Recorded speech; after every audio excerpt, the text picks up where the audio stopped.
There's a whole lot to get to with regard to the Biden family scandals. Let's just scratch the surface with one of the senators really trying to get to the bottom of it. He's gotten to the bottom of a ton of it already.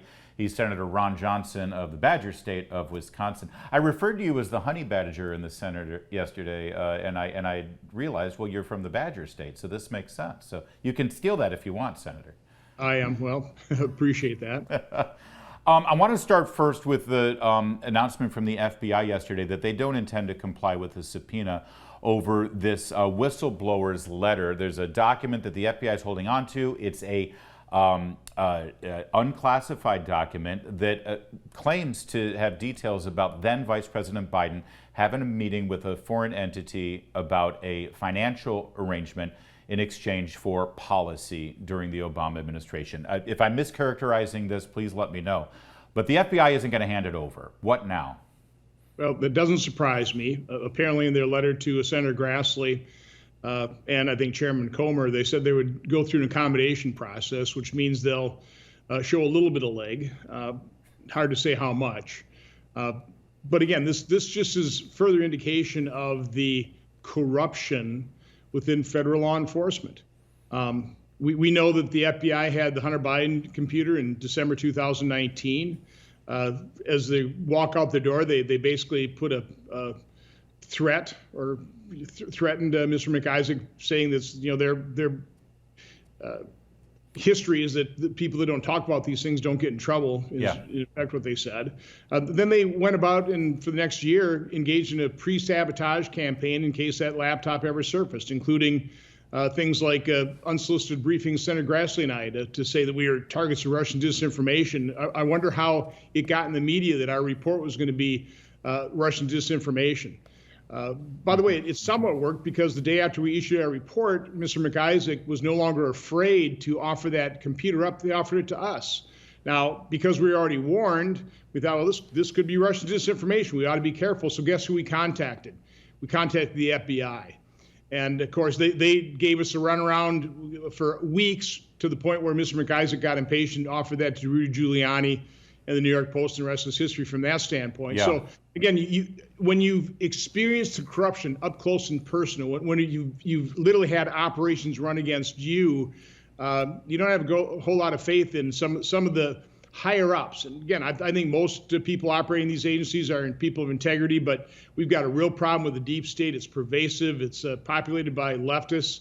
And they don't give up their secrets easily. Well, and that letter, the false letter, the fake letter, the deceptive letter that said that the Hunter Biden laptop story was actually Russian disinformation, we're now learning that it appears CIA agents, active agents working for the CIA at the time, actually solicited signatures for that letter, which sort of gave it the false imprimatur that this was a conclusion the CIA had reached, which they had not reached. In fact, DNI Ratcliffe at the time actually said, no, we have no indication that this is Russian disinformation.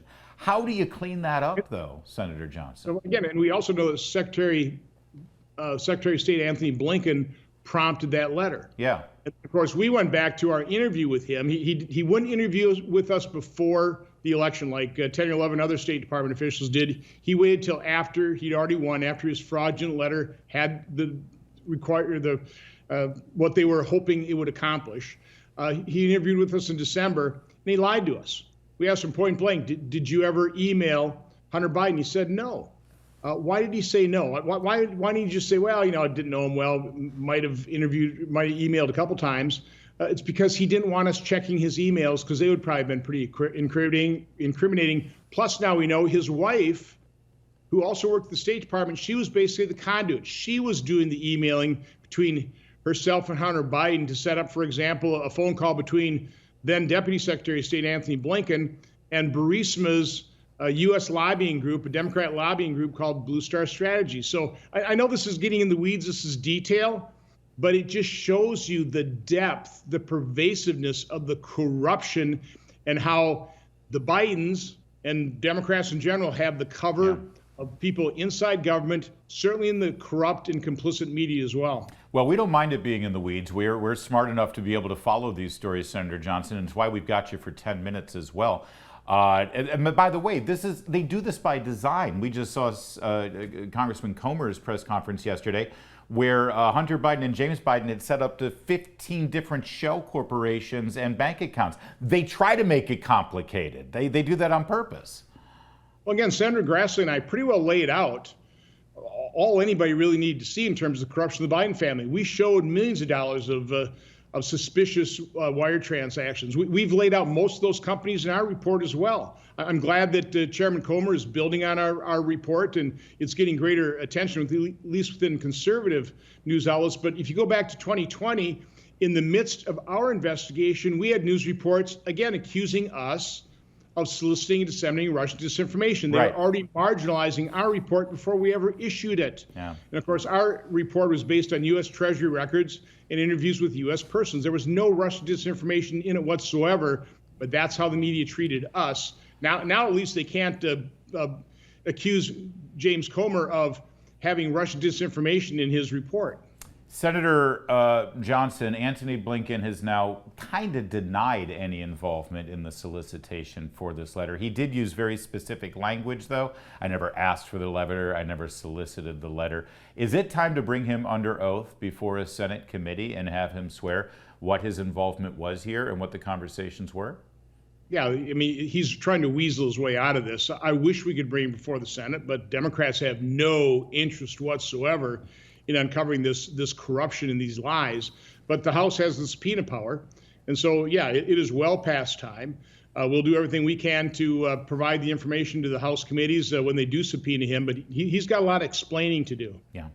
Also, Senator Johnson, while I've got you, in your capacity of as a committee member of Homeland Security and Governmental Affairs, the border disaster that is exploding right now before our eyes, and just a couple of hours from now when Title 42 officially goes away, most of the congressmen that I speak to say that this is an impeachable offense for Secretary Mayorkas.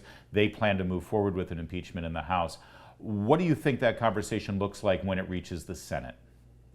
Well, of course, Democrats will cover for this administration. I mean, let's face it, we've offered amendments to just complete building the wall that we paid for, and Democrats uniformly vote against that type of thing. So they have no interest in border security. Remember, President Obama declared it a humanitarian crisis when we were encountering and apprehending 2,000 people a day. We've been over 11,000 people a day, and that will skyrocket above and beyond that. But again, once again, the complicit and corrupt media has by and large ignored this. They're going to have a hard time ignoring it past this point now.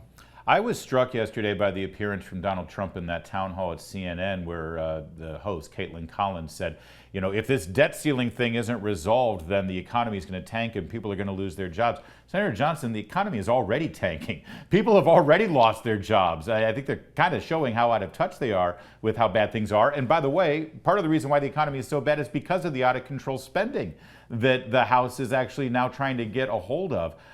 Is there any stomach in the Senate to actually work with House Republicans on that bill? I know Chuck Schumer doesn't want to bring it up, but I got to think that some of the senators, even on the Democrat side, recognize that they got to fix this. Again, they're pretty loyal in terms of their party structure, and because their overall uniform goal is power, and they want power. And one of the ways they get power is to keep growing government because they're the party of big government. But you know, just to show you how reasonable the House bill is. Prior to the pandemic, the federal government in total spent $4.4 trillion in fiscal year 2019. Of course, then we went on a spending spree, spending 6.5, 6.8, 6.3. What the House is doing is not resetting spending back to 2019 levels, adjusted for inflation and population growth. They're just adjusting it to 2022, $6.2 trillion. An eminently reasonable proposal. Throw in the REINS Act, it's a pro-growth measure. Permitting reform, also pro-growth. What the House passed is eminently reasonable. It's literally the bare minimum of what the American public should expect if we're going to further mortgage their kids' future by increase the debt ceiling. But the Democrats will have no part in it. And again, they will be backed up by a compliant, complicit, and corrupt media. If Republicans are going to retake the White House, they're going to have to win Ron Johnson's state of Wisconsin. And whoever the nominee ends up being, they better have Ron Johnson by their side as much as possible. Senator Johnson, it's always great to talk with you. Thanks for the work you're doing. Have a great day. There's more to come on O'Connor Tonight. Keep it here. It's Salem News Channel.